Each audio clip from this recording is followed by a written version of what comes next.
STEMPrime Researchcast. Okay, back with yet another supplemental.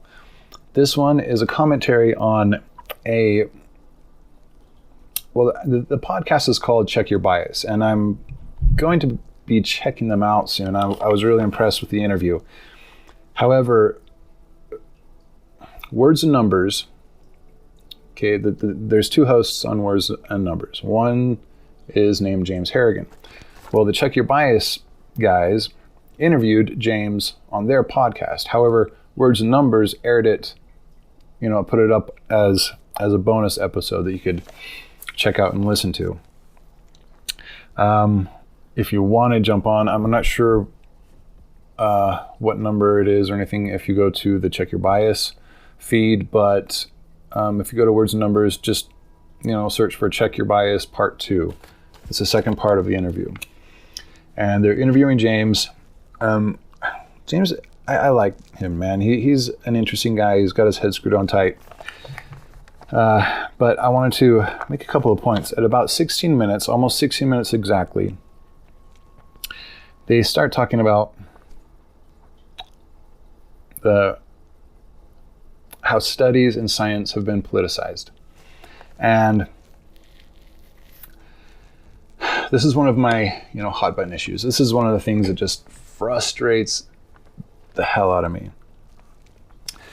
But what I wanted to point out here is that this sort of thing is exactly the sort of thing that the STEM drive, the STEM epiconomy, the entire STEM theory together aims at, if not completely removing from reality, at least minimizing it, to the best of our abilities. And so one of the ways you get rid of it, within the purview of STEM theory, is by removing the financial incentives that cause people to deviate from what they're supposed to be doing, what the scientific method dictates they should be doing to find the truth. And now this is, you've just got to listen to it. It's a great little segment. It starts at 16 minutes, but they talk about how the studies that sell are the studies that engage negativity or get people riled up or have some easy spin on it that people can make some crazy connection and get fired up about something that's almost an insinuated connection that they purposefully put in there. And there's a Veritasium episode on this, not this specifically, but on just how crazy studies have gotten, how much bullshit has been allowed and just goes through and sometimes doesn't even get caught. The percentage I think that he ended up with was between 3 and 50% of all studies and research published in a journal are valid and end up standing the test of time. So it's just kind of this thing that happens in our society. People want to sell. People want the general audience to click on their links. People want people to buy their magazine because of what's on the front cover. So there's this huge financially driven incentive to, whether or not it's good science, to publish swayed and spun out science. It's a catastrophe. It's setting us back so much. It is so frustrating. James and the Check Your Bias guys bring up a lot of good points. They bring up a lot of the past past issues with just bad studies. The smoking research, secondhand smoke, the food pyramid. And we took us years to catch this one. Years. The food industry, the sugar industry, pushed whatever his face was to publish, hair on my tongue, research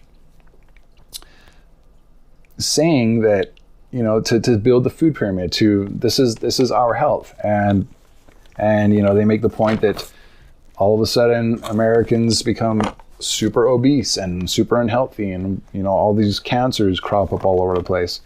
And it's correlation, but it's kind of obvious what has happened. They lied to us so they could sell more of their products, and that sort of thing. It's just disgusting. It's the most vile aspect of. It's just disgusting. That's all I have to say on that. It pisses me off more than anything else. Paid off by the sugar industry, all the misinformation over cholesterol and fats, that whole thing. And we're still trying to scrub that out of our consciousnesses, out of our collective understanding of what health is. I lost 30 pounds in 30 days simply by eating, high fat, high protein meals in the morning, avoiding all boxed and anything with a label on it, I didn't buy.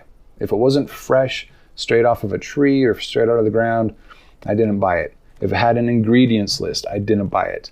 All I ate was, bacon and an avocado and bacon in the morning, and I ate as much fruit and salads throughout the day as I wanted. And within 30 days, and it wasn't like a caloric restriction thing, I just ate as much as I wanted. I ate as much fat in the morning as I wanted. I always kept my fat and proteins in the morning, and then I just ate fruits and vegetables throughout the rest of the day. And I just shed the weight. I felt the best I've ever felt in my life. And as soon as some other things happen, I'm jumping right back on that diet, because I was rolling that diet for several months, and I have never felt that good before. Maybe from when I was a little kid. But the misinformation, what I'm trying to say is the misinformation that our public has been fed by government and industry just so they can make an extra buck is foul. It's just disgusting. Let's see, what else did I want to make a point of here? He brings up The Structure of Scientific Revolutions by Thomas Kuhn. This is what he says. So I guess he just kind of, I'm going to paraphrase this. But this is for sure paraphrased.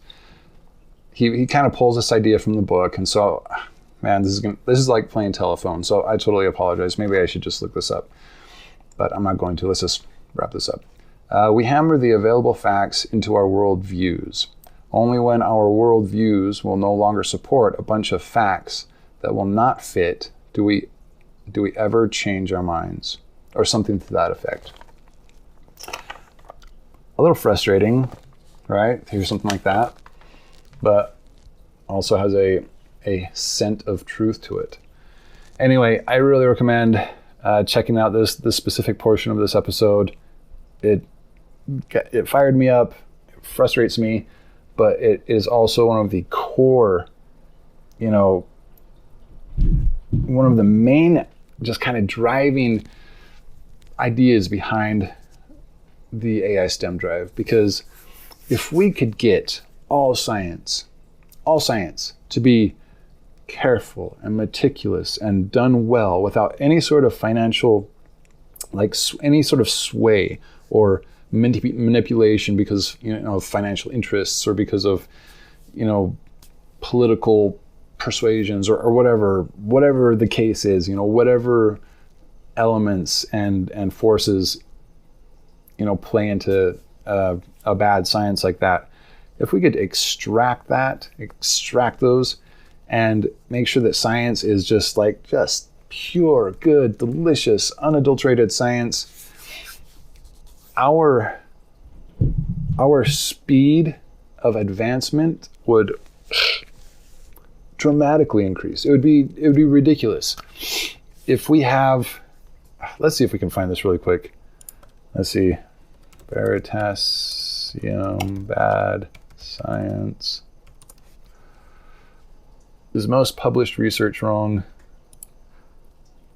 Sorry, dude, I'm not playing this. I'm just looking for... In 2011, an article was published in the reputable Journal of Personality and Social Psychology. It was called Feeling the Future, Experimental Evidence for Anomalous Retroactive Influences I think this is it. that are tested.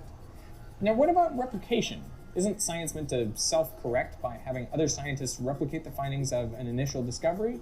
In theory, yes, but in practice, correct by having other scientists replicate the findings of an initial discovery and more unlikely hypotheses, which further decreases the ratio of true to spurious relationships that are tested. Okay, so this is a graph, obviously, but this is, yeah, can you see that? Right. This is the true to spurious, as he said, relationships of legitimate, actual good science that comes out, versus all the other shit we're fed. That's frustrating to even look at that. How can that not just piss you off? When scientists are the guys that are supposed to be sort of kind of the pillar of what is fundamental truth, and they're fucking shit up like this.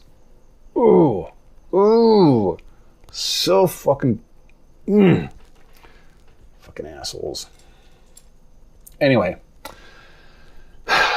that is one of the main, one of my favorite parts of STEM theory, is that this shit would be mostly wiped out, because you would be extracting any sort of financial drive that would sway or fuck this up. You would probably have political motivations, but because people are self-actualizing, the desire to want to fall in line or to be swayed by something is just minimized. So this, under a STEM epiconomy, would be reversed. All this would be green, and that little section would be red. Okay, I just pulled that out of my ass, but that's the idea, right? Anyway, see you guys next time. Yep. Later.